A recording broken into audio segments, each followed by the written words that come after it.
annual Global Citizen Festival set for this Saturday in Central Park, featuring performances by these guys, the Red Hot Chili Peppers, as well as Ms. Lauryn Hill and plenty of other musicians.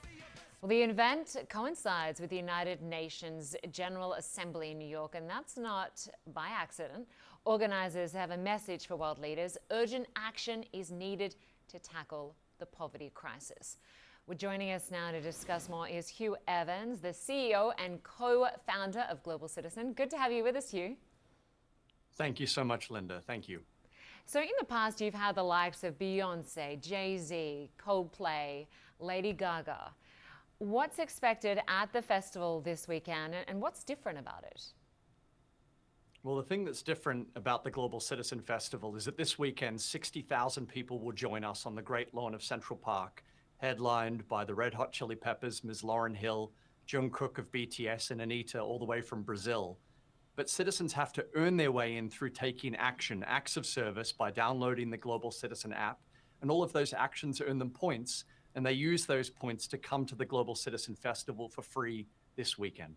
Excellent. And we mentioned some of the artists, but you often have some world leaders on stage to make pledges. Can you give us any insight as to who might be joining this weekend?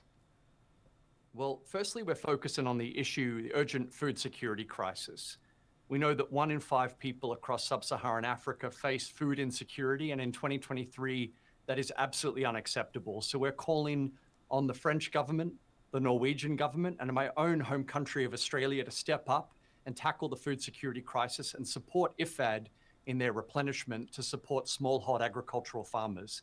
But the second thing we're fighting for is the climate crisis. And as you mentioned earlier in your program, Rishi Sunak, the Prime Minister of Britain, has walked back the commitment on behalf of the British people to support sustainability and tackle the climate crisis. And he did so under the false pretense of being just honest with the British public. I think that ultimately the science and the climate crisis doesn't care about his false sense of honesty.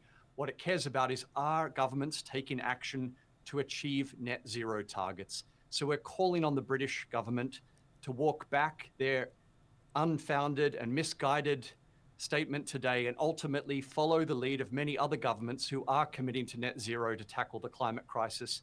And finally, we're calling on the Canadian government to step up in support of maternal and child health. We know that still 800 women die every single day during childbirth, which is absolutely unacceptable through the lack of access to basic obstetrics or a midwife in the event of an emergency.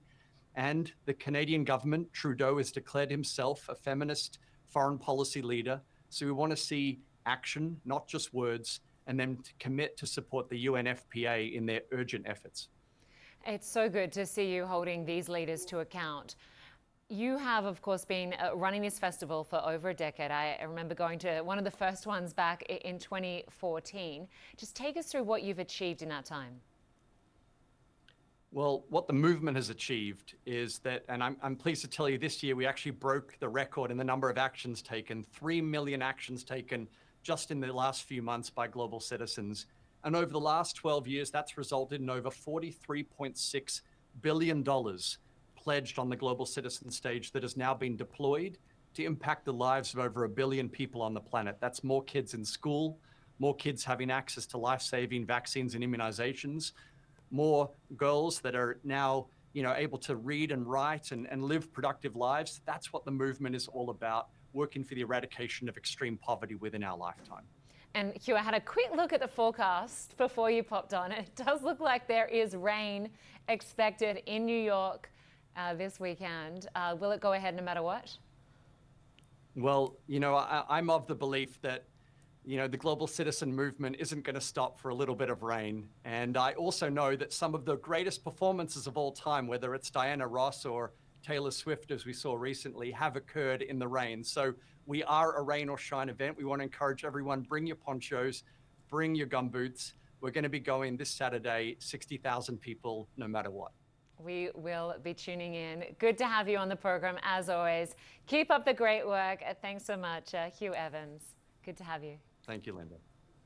And thanks so much to all of you for watching One World. I'm Lynda Kinkade. Armin Paw is up next. You're watching CNN. Stay with us.